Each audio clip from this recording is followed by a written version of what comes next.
चंपई सोरेन की पत्नी को टिकट, चंपई सोरेन को टिकट, चंपई सोरेन के बेटा को टिकट, चंपई सोरेन के पुतोह को टिकट, अर्जुन मुंडा के बेटा के टिकट, रघुवर दास के बेटा को टिकट, मधु कोड़ा के पत्नी को है भाई, तो परिवारवाद नहीं है। इसी विधानसभा में चुनाव में हो रहा है। जीतनराम मांझी जी को कोई वहीं मिल ही नहीं रहा है।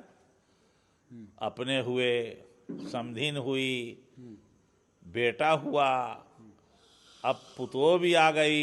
सम्राट जी से पूछिए कि आपके पिताजी के लिए आप ही ना केवल दिखाई देते थे, आपकी माइये ना केवल दिखाई दी थी, चुनाव लड़ा है ना, भाइये ना था, और कौन था बताइए।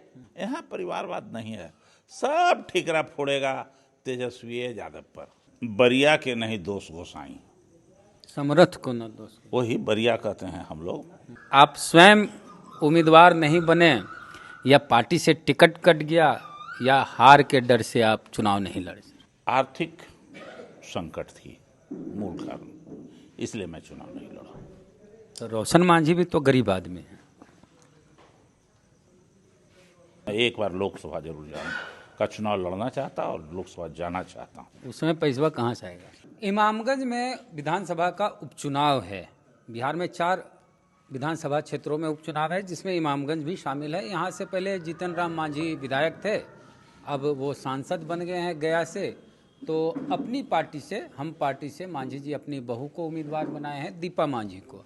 आरजेडी से रोशन मांझी को उम्मीदवार बनाया गया है, और जनसुराज से डॉक्टर जितेंद्र पासवान 12वीं पास को उम्मीदवार बनाया गया है। तो बात करेंगे, उदय नारायण चौधरी साहब हैं, आरजेडी के सीनियर लीडर हैं, दलित समाज से आते हैं और इमामगंज में हैं। इनसे इसलिए बात कर रहे हैं क्योंकि दावेदारी तो इनकी बननी चाहिए थी। इमामगंज से 5 बार विधायक रहे हैं और बिहार विधानसभा के स्पीकर रहे हैं 10 साल लगातार। तो आरजेडी में पिछली बार ये चुनाव लड़े थे, मांझी जी से हार गए। इससे पहले भी मांझी जी से उदय नारायण चौधरी साहब हारे, लगातार 2 बार हारे। तो इस बार उपचुनाव में उदय नारायण चौधरी उम्मीदवारी नहीं किए, और क्या आप स्वयं उम्मीदवार नहीं बने, या पार्टी से टिकट कट गया, या हार के डर से आप चुनाव नहीं लड़े? मैं धन्यवाद देना चाहता हूं अपने पार्टी के लीडरशिप को, विशेष तौर से आज के तारीख में तेजस्वी यादव को, जिसने हमसे 5-6 बार बात किया चुनाव लड़ने के लिए कि आप लड़िए। लेकिन मैंने स्वयं कहा कि मैं इस बार चुनाव नहीं लड़ूंगा। उसका सबसे बड़ा कारण था कि मेरे पास आर्थिक संकट थी मूल कारण, इसलिए मैं चुनाव नहीं लड़ा। तो रोशन मांझी भी तो गरीब आदमी है। रोशन मांझी को सपोर्ट करने वाले कुछ लोग हैं।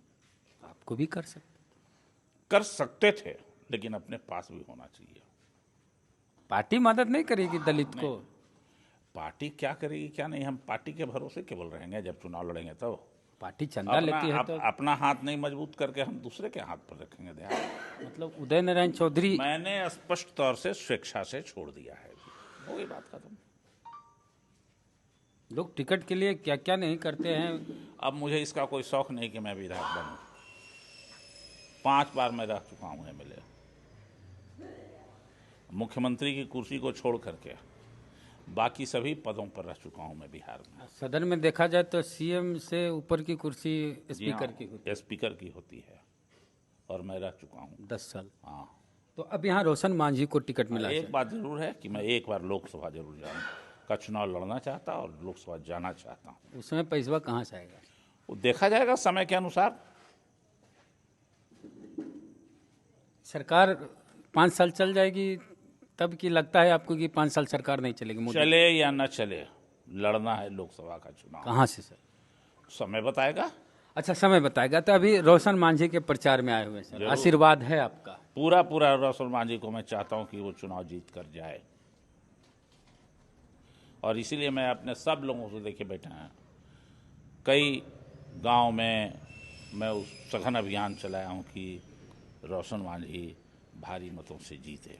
मोदी लालटेन छाप जले, और लालटेन छाप की रोशनी इमामगंज से जो निकले पूरे देश में फैले और बिहार में। मांझी जी की बहु चुनाव लड़ रही हैं। मोदी जी परिवारवाद की बात करके जाते हैं बिहार से, और परिवारवाद की जब बात होती है तो सबसे ज़्यादा अटैक होता है लालू यादव की फैमिली पर, कि परिवार को आगे करते हैं। इधर देखिए मांझी जी को देखा जाए तो मांझी जी केंद्र में मंत्री हैं, उनके बेटे बिहार सरकार में मंत्री हैं संतोष कुमार सुमन, और उनकी जो समधन है ज्योति मांझी वो विधायक हैं बाराचट्टी से, देखिए जहाँ और अपनी बहू को अब टिकट दिए सर। दीपा देखिए बरिया के नहीं दोष गोसाई, समरथ को न दोस्त। वही बरिया कहते हैं हम लोग, माने मजबूत आदमी का कोई दो, उसी का दूसरा शब्द है समरथ के नहीं दोष गोसाई। तो लालू यादव को लोगों ने, जो मनुवादी लोग हैं जिनका मीडिया पर पकड़ है, वो दो चीज बना दिया, परिवारवादी और जातिवादी। मैं दोनों सवाल का जवाब देना चाहता हूं आपको। पहले तो जाति का रहता है आरोप। हम उन लोगों से, मनुवादियों से पूछना चाहते हैं, और उन पत्रकार बंधुओं से ही मीडिया के पूछना चाहते हैं कि जात किसने बनाया इस देश में? लालू यादव के खानदान ने, उनके माता पिता ने बनाया, या जात बनाया मनुवादियों ने? अगर जात नहीं था तो एकलव्य का अंगूठा क्यों काटा गया? संबुक का वध क्यों किया गया? लालू यादव ने बनाया था उसको, कमजोर छोटी जाति का। रामायण में भी धोबी का जिक्र है, तो उसमें लालू यादव तो नहीं थे रामायण में। नहीं थे, लेकिन आरोप किस पर मढ़ा जा रहा है? जात पात का, लालू यादव, लालू जी पर। तो इसीलिए मैंने कहा समरथ के नहीं दोष गोसाई, बरिया के नहीं दोष गोसाई। अच्छा, नंबर एक, हाँ, उनके जाति, ये तो हुआ जाति की बात। अब रहा परिवारवाद। हम पूछना चाहते हैं आपसे और उन मीडिया के लोगों से कि दिल्ली में जो सबसे बड़ा पद है प्रधानमंत्री का, और उसके बाद है गृह मंत्री और सेना के जो मंत्री हैं, इन लोगों का बाल बच्चा क्या है? भी अमित शाह का बेटा जय शाह क्या लेके पैदा लिया था? बहुत बड़े क्रिकेटर हैं। क्रिकेटर कैसे हो गया? प्रैक्टिस बिना किया। जात, बिना परिवार के हो गया कि उसमें कोई पर। राजनाथ सिंह का बेटा मेंबर हो गया विधानसभा में यूपी में, वहां तो जात पात नहीं हुआ। बांसुरी, हैं? बस इनकी बेटी सुषमा स्वराज की बेटी। हाँ, सुषमा स्वराज की बेटी हो गई, लेकिन वहां तो जात पात नहीं हुआ। और अभी रिसेंट में आपको बताना चाहते हैं, उठा के बीजेपी ले गया हेमंत सोरेन को कमजोर करने के लिए। किसको ले गया? जो मुख्यमंत्री हेमंत सोरेन ने बनाया था, चंपई सोरेन। चंपई सोरेन को। किसको किसको दिया बीजेपी का टिकट? सीता सोरेन एक जो है, हेमंत सोरेन की भाभी, वो परिवार नहीं है। नहीं, वो परिवार नहीं है। चंपई सोरेन की पत्नी को टिकट, चंपई सोरेन को टिकट, चंपई सोरेन के बेटा को टिकट, चंपई सोरेन के पुतोह को टिकट, इसी विधानसभा में चुनाव में हो रहा है। ये तो परिवारवाद नहीं है भाई, धन्यवाद के पात्र हैं। अर्जुन मुंडा के बेटा के टिकट, ये तो परिवारवाद नहीं है भाई। मधु कोड़ा की पत्नी, मधु कोड़ा के पत्नी को है भाई, तो परिवारवाद नहीं है। और वो जो पहले मुख्यमंत्री था, आजकल राज्यपाल है रघुवर दास के बेटा को टिकट, ये तो परिवारवाद नहीं है। तो ये जब इन लोगों को देखने की बारी आती है तो गोदी मीडिया के आंख में पट्टी लग जाती है, कान में ठेपी लग जाता है। तो इसीलिए मैंने कहा कि पिछड़ा वर्ग के समाज का पैदा लेकर के निकलना भारी गुनाह हो गया, और सारे आरोपों का जड़ माना जाता है लालू यादव को। लालू यादव से बड़ा परिवारवादी रामविलास पासवान हुए, लेकिन जब पिछड़े की बात, रामविलास पासवान पे कहाँ उंगली उठी? रामविलास पासवान अपने दोनों भाइयों को बनाए, और फिर बेटा को बनाए, भतीजा को बनाए। अभी आपको मैं बता रहा हूँ, वो तो मौसम वैज्ञानिक थे। हाँ, मौसम वैज्ञानिक थे वो, अब तो नहीं रहे, इसलिए मैं ज़्यादा कुछ नहीं। लेकिन मौसम वैज्ञानिक होने के कारण उनको पहचान था कि कब सत्ता में कहाँ रहना। एक वोट के लिए बीपी सिंह की सरकार को उन्होंने हराने का काम किया था, और फिर जो सरकार बनी चुनाव के बाद लोकसभा में, जो हजारों करोड़ रुपया खर्च हुआ, उसमें फिर आके वो मंत्री हो गया। क्या कमाल है। इसलिए उनका नाम मौसम वैज्ञानिक है। अरे ये तो लालू जी का देन है कि संसद में वो कंटिन्यू कर गए थे। लालू जी का देन है, क्योंकि लालू जी उदार हृदय के आदमी हैं, भोले हाँ, नहीं बाबा। तो दिल्ली का आवास कभी खाली हो जाता। हाँ, कब के खाली। इस बार फिर बीजेपी के लोगों ने रामविलास जी के मूर्ति के जेसीबी लगा के कड़वा के फेंकवा दिया। लेकिन हनुमान जी जो उनके हैं, उनको जरी को कहीं दर्द नहीं हुआ कि हमारे पिताजी का मूर्ति हटाया जा रहा है। उनके फॉलोअर लोगों को हुआ। इसको मकान से निकाला अंधभक्ति गया। कहते हैं। हाँ, अंधभक्ति कहल जाएगा ये, कि डर से कहल जाएगा, कि लोभ में कहल जाएगा, कि आंख में पट्टी लगावल कहल जाएगा, जो कह लीजिए। यह दौलत बचाने के लिए कहा जाएगा।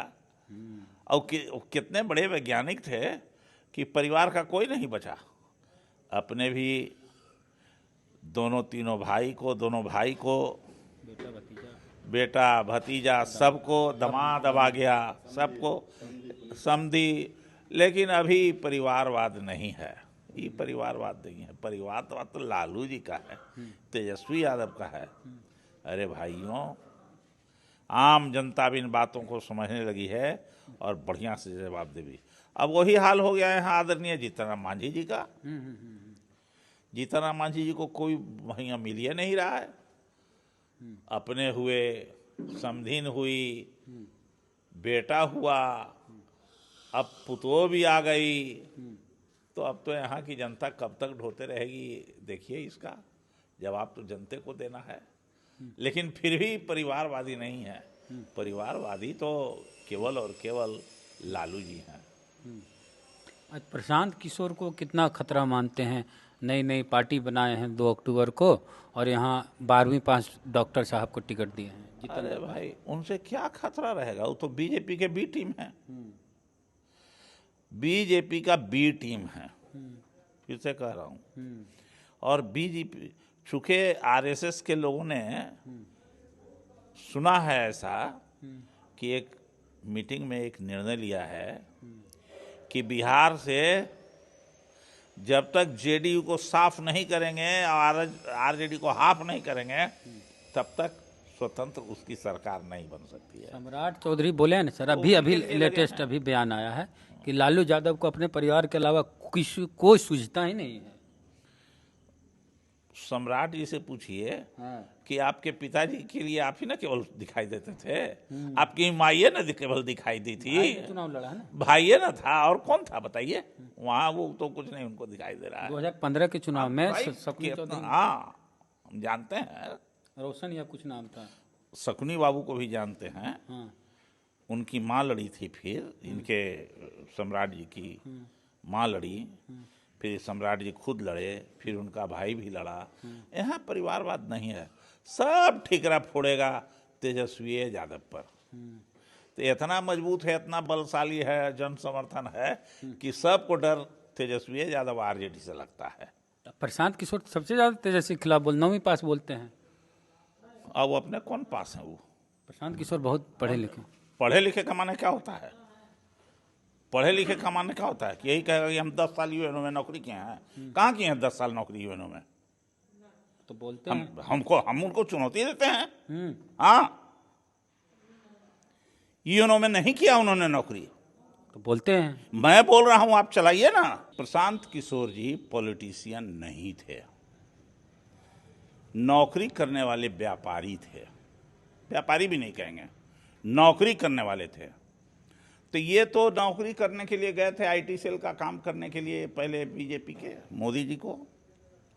तो उनका नारा उरा बनाते थे, लिखते थे, योजना बनाते थे।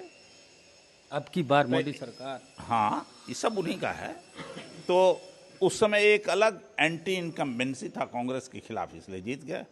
तो ये सब जगह हल्ला करके, गला फाड़ करके कहते हैं कि हम ही जिता दिया।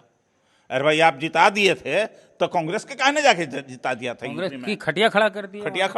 खटिया पर सुता रहे थे। हाँ, कहानी पंजाब में जिता दिया था। हैं? तो ये गए थे, फिर नाम लेते हैं ममता बनर्जी का। अरे ममता बनर्जी की आप भक्ति से गए थे कि पैसा लेके गए थे वहाँ? पैसा तो अब मिल रहा है। नहीं, पैसा तो अब मिल रहा है बीजेपी से इनको। वो बोले हैं कि जहाँ जहाँ हम काम किए वो लोग पैसा दे रहे हैं, तो हेमंत सोरेन का काम किए वो पैसा दे रहे हैं। हाँ, वो पैसा ममता बनर्जी दे रही देखिए, है, कहने का स्टालिन दे रहे हैं। हाथी के खाने का दो दांत होता है। जो दिखाने वाला रहता है बहुत बड़ा बड़ा दांत रहता है, खाने वाला रहता है अच्छा, छोटा। एक सिंपल सा सवाल है कि 4 विधानसभा क्षेत्रों में उपचुनाव है, ये हमेशा पढ़ाई की बात करते हैं, लेकिन चारों विधानसभा क्षेत्रों में कहीं ऐसा उम्मीदवार नहीं दिया जो ग्रेजुएट हो, कहीं 10th पास, कहीं 12 पास। अब बात पढ़ाई की करते हैं। इनको कुछ नहीं है, इनको केवल राजद के वोट को किसी तरह से बरगलाने का काम है और कुछ नहीं। पासवान वोट कट गया चिराग का, तो आपका कैंडिडेट जीत जाएगा। जी नहीं, जी नहीं, कटने और सटने का बात नहीं है। हाँ, पिछली बार भी तो खड़ा किए थे, लोजपा से थे। तो ये सब एक संयोग है, समीकरण है, सब वो अपना देख उख के चल रहे हैं। जैसे पतरा उतरा देख के नहीं आदमी चलता है। पहले कहता था कि पतरा देख के चलो कि कौन दिन चलना है, नहीं चलना है, कै बजे निकलना है। क्या निकलता है? हाँ, मुहूर्त निकालते थे। हाँ। तो ये मुहूर्त निकाल करके ये उम्मीदवार निकाल के अपना लाए हैं, तो उससे क्या असर पड़ेगा? धन्यवाद है उनको। अपना वोट माने जात के खिलाफ बोलते हैं, आज जाते के आधार पर चुनाव लड़ रहे हैं। अरे जात के खिलाफ बोलते हैं ना, सब कहते हैं कि अपने बाल बच्चा का ख्याल रखें। सिद्धांत व्यवहार में हाँ, फर्क है। सिद्धांत तो वही बात है, बोलेंगे कुछ, करेंगे कुछ। हो कुछ हो जाएगा। कथनी और करनी में फर्क है इनके, क्या बोलेंगे? तो लंबी बातचीत हुई उदय नारायण चौधरी साहब से। रोशन मांझी को आशीर्वाद देने आए हैं इमामगंज। तो आपका क्या कहना है कि इमामगंज में क्या होगा? रोशन मांझी जीतेंगे, दीपा मांझी जीतेंगी, या फिर डॉक्टर साहब 12वीं पास जितेंद्र पासवान जीतेंगे? अगर स्थानीय आप वोटर हैं तो अपनी प्रतिक्रिया कमेंट बॉक्स में दें। जय भीम, जय भारत।